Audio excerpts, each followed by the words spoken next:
साथियों, आज से एक साल पहले देश में एक बड़ी सुर्खी थी कि जम्मू कश्मीर में सफेद सोना मिला है, यानी लिथियम के भंडार मिले हैं। लिथियम के भंडार मिलते ही हमें लगा कि जम्मू कश्मीर ने भारत को वो दे दिया है जिसके लिए भारत को इंपोर्ट डिपेंडेंसी से बचकर निकलने में मदद मिलेगी। लगातार उसी के बैक टू बैक हमें फिर राजस्थान के डेगाना से खबर मिली कि देश की कुल लिथियम आवश्यकता का 80% तो केवल राजस्थान के नागौर डेगाना में ही मिल गया है। इन दो खबरों ने हमें लिथियम में आत्मनिर्भर होने के प्रति प्रेरणा दी। बाय द वे, लिथियम क्या है मैं याद दिला दूं।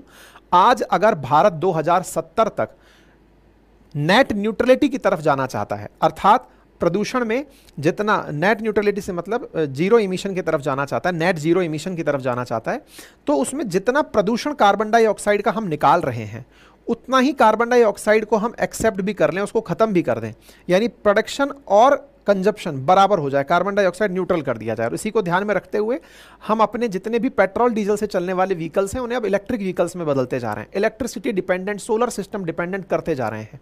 और इसको करने में सबसे ज़्यादा ज़रूरत होती है बैटरी की, और उस बैटरी में सबसे बड़ा करामात किया है लिथियम आयन बैटरी में। और लिथियम आयन बैटरी में जो लिथियम का भारत के लिए सबसे बड़ा सोर्स हो रखा है वो है चाइना और दूसरा है हांगकांग।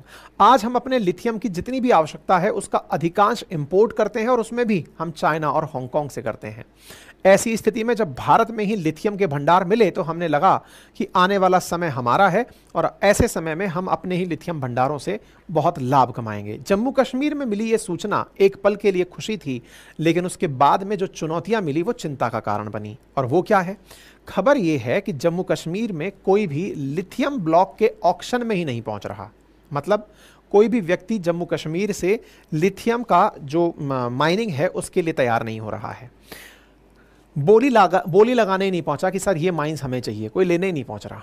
बड़ा सवाल ये है कि ऐसा क्यों, और ऐसा कितनी बार हो गया है कि कोई पहुंच नहीं रहा है? आंसर है कि तीसरी बार तो बोली रद्द करनी पड़ी है। 2 बार बोली पहले लगाई जा चुकी है, वर्ष 2023 में भी और 24 की शुरुआत में भी। दोनों बार बोलीदाताओं को बुलाया गया कि आइए बोली लगाइए, कितने में आपको माइंस चाहिए बता कर ले जाइए। कोई आ ही नहीं रहा।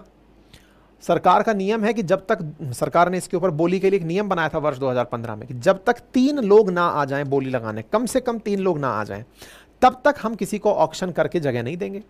अभी कोई 3 लोग पहुंच ही नहीं रहे।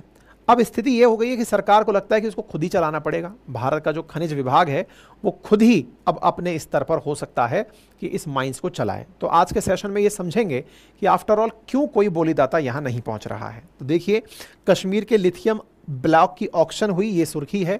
फिर ये मई 2023 की है कि लिथियम रिजर्व के लिए हमने जो, मतलब 2023 में ये मिला था, हमने इस पर सेशन किए थे, लिथियम ब्लॉक्स मिले थे। इसके ऊपर जियोलॉजिकल सर्वे ने जानकारी दी थी कि कितना कितना ब्लॉक मिला है।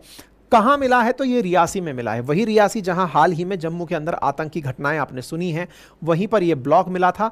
5.9 मिलियन मैट्रिक टन का ब्लॉक था जो यहां पर प्राप्त हुआ था, ठीक है ना। तो फरवरी में जो चीज पता चली थी 5.9 मिलियन मैट्रिक टन की, उसे निकालने के लिए कोई बिडर जुलाई में भी नहीं पहुंचा, सेकेंड अटेम्प्ट में भी नहीं पहुंचा। सरकार इसके चलते अपने स्तर पर, जहां पर इनको 3 महत्वपूर्ण लोगों की तलाश थी कि कोई आए और यहां पर बोली लगाए, जब कोई नहीं पहुंचा तो फिर सरकार ने तीसरी बार वाली बोली को तो कैंसिल ही कर दिया कि साहब अपने स्तर पर ही कर लेंगे। ना केवल ये, बल्कि और भी जगह हुआ है ऐसा। और वो कहां हुआ है? जम्मू कश्मीर के सलाल हैमाना लिथियम के अंदर हुआ है ऐसा, दूसरा झारखंड के मस्कानिया में हुआ है ऐसा, और तीसरा तमिलनाडु के कुरुंजाकुलम के अंदर हुआ है। यहां पर बोलीदाता नहीं पहुंचे। अब लिथियम के केस में जब बात आती है कि लिथियम का भंडार तो मिल गया था 2023 में फरवरी के अंदर ही, और जब भंडार मिला 5.9 मिलियन मीट्रिक टन का, उसकी नीलामी प्रस्तावित की गई नवंबर 2023 में। उसके बाद में फिर मार्च 2024 में इसकी नीलामी की गई और कोई भी नहीं आया।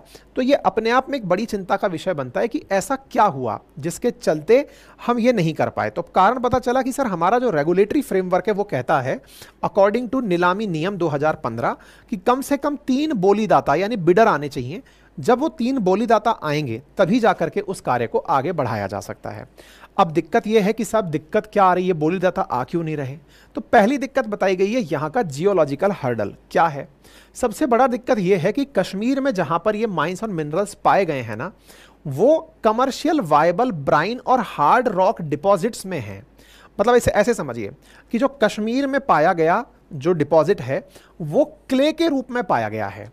क्ले डिपॉजिट के रूप में, जबकि दुनिया भर में जो लिथियम निकाला जा रहा है वो ब्राइन और हार्ड रॉक से निकाला जा रहा है। तो क्ले वर्सेस ब्राइन और हार्ड रॉक, दुनिया में जो टेक्नोलॉजी है ना वो क्ले से निकालने वाली है। ब्राइन और हार्ड रॉक से लिथियम निकालने वाली टेक्नोलॉजी, इंडिया के जो माइनिंग सेक्टर के लोग हैं उन लोगों के पास में टेक्नोलॉजी का एक्सपीरियंस नहीं है। ये तो पहली चीज है कि साहब मिला ही हमें क्ले है, हम उसमें से कैसे लिथियम बाहर निकालें। दूसरी बड़ी बात क्या है, Jammu Kashmir ecologically sensitive area है। आप आतंकवादी सेंसिटिव मत सोचिए, उसका तो इलाज हो जाएगा। मुद्दा यह है कि यहां पर पर्यावरण बड़ा संवेदनशील है। पर्यावरण कैसे संवेदनशील है? क्योंकि यहां पर सिस्मिक जोन 5 है, यानी यहां पर भूकंप कभी भी आ सकते हैं। भूकंप आने से क्या होता है कि जब आप माइनिंग कर रहे होते हैं, हो सकता है कुछ समय बाद सरकार ही किसी इन्वेस्टर को मना कर दे कि नहीं भाई, कल को यहां पर आपकी वजह से भूकंप आ गया तो हम जिम्मेदारी नहीं लेंगे, आप इसको बंद कर दीजिए। इकोलॉजिकल सेंसिटिव एरियाज में सरकार ऐसे कामों को रोक लगा देती है। तो ये अपने आप में दूसरी बड़ी चीज निकल कर आती है। ठीक है, तीसरी बड़ी चीज है, ये लोकेशन बड़ा सेंसिटिव है, क्योंकि यहां से रियासी में ये हो रहा है, जस्ट पड़ोस में ही इसके पाकिस्तान है, लाइन ऑफ कंट्रोल है। तो ऐसी स्थिति में यहां पर पॉलिटिकल वॉलेटिलिटी बहुत रहेगी, लोकल्स का रेजिस्टेंस बहुत हो सकता है। लोकल्स अपने स्तर पर प्रदर्शन करने लग जाएं कि साहब हमारा माल निकाल के ले जा रहे हैं, ये अपने आप में एक चुनौती बन सकता है। चौथी बड़ी चीज जिसको मैं कहूंगा वो क्या है कि यहां के जो मिनरल्स के बारे में अभी जो जानकारी निकल कर आई है ना, वो पुख्ता नहीं है। 5.9 मिलियन टन की जानकारी तो आ गई, लेकिन पुख्ता जानकारी क्या नहीं है ना कि सरकार ने अभी जो सर्वे दिया है वो G3 लेवल पर दिया है, G1 लेवल पर नहीं दिया है। अच्छा, ये क्या होता है? असल में किसी भी जगह जब खुदाई होती है ना, तो खुदाई का एक क्राइटेरिया होता है जिसके अंतर्गत G1 लेवल की जो खुदाई होती है ना, उसको सबसे बेस्ट माना जाता है। मतलब ये माना जाता है कि अगर किसी जगह G1 लेवल की खुदाई हो रखी है, यूनाइटेड नेशंस के अकॉर्डिंग है, जब सरकार किसी जगह की जांच करके ये बताती है कि यहां इतना माल मिलेगा, तो ये जो स्पष्टीकरण है ना वो G1 स्तर पर आता है। तो G1 स्तर का यहां पर कोई भी अभी तक प्रमाण नहीं मिला है। G3 लेवल की ही यहां पर जियोलॉजिकल सर्वे ने अपने स्तर पर रिपोर्ट प्रेषित की है, G3 लेवल पर। तो ये अपने आप में एक अलग चुनौती बनी हुई है। पांचवा जो कारण बन रहा है वो ये है कि यहां पर जो महंगाई है, वो जो सरकार के द्वारा रिजर्व प्राइस रखी गई है वो भी बढ़ा करके रखी गई है। इसके चलते ये इकोनॉमिकली वायबल नहीं हो रहा है, क्योंकि बाहर से मंगाना ज्यादा प्रॉफिटेबल हो रहा है बजाय अपने यहां से इसको निकालने के। इसके साथ साथ जो सरकार ने इनके अलावा जो अपने हिसाब से बिडर्स के लिए कंडीशंस रखी हुई हैं, उन कंडीशंस में भी बहुत सी कंडीशंस ऐसी हैं जो क्लियर नहीं है कि क्या उस बेनिफिशियरी को इसका लाभ मिलेगा। कल को पता चल रहा है कि उसने अपने स्तर पर कोई काम शुरू किया, सर्वे में पता चला कि अभी उतना लिथियम है ही नहीं, उसने पैसा लगा दिया, वो पैसा भी वापस नहीं मिला और सरकार ने हाथ खींच लिए। तो इस स्थिति में सरकार की भी क्लैरिटी नहीं है। इन सभी कारणों से यहां पर इन्वेस्टर पहुंच ही नहीं रहा है, बिडर पहुंच ही नहीं रहा है। ठीक है।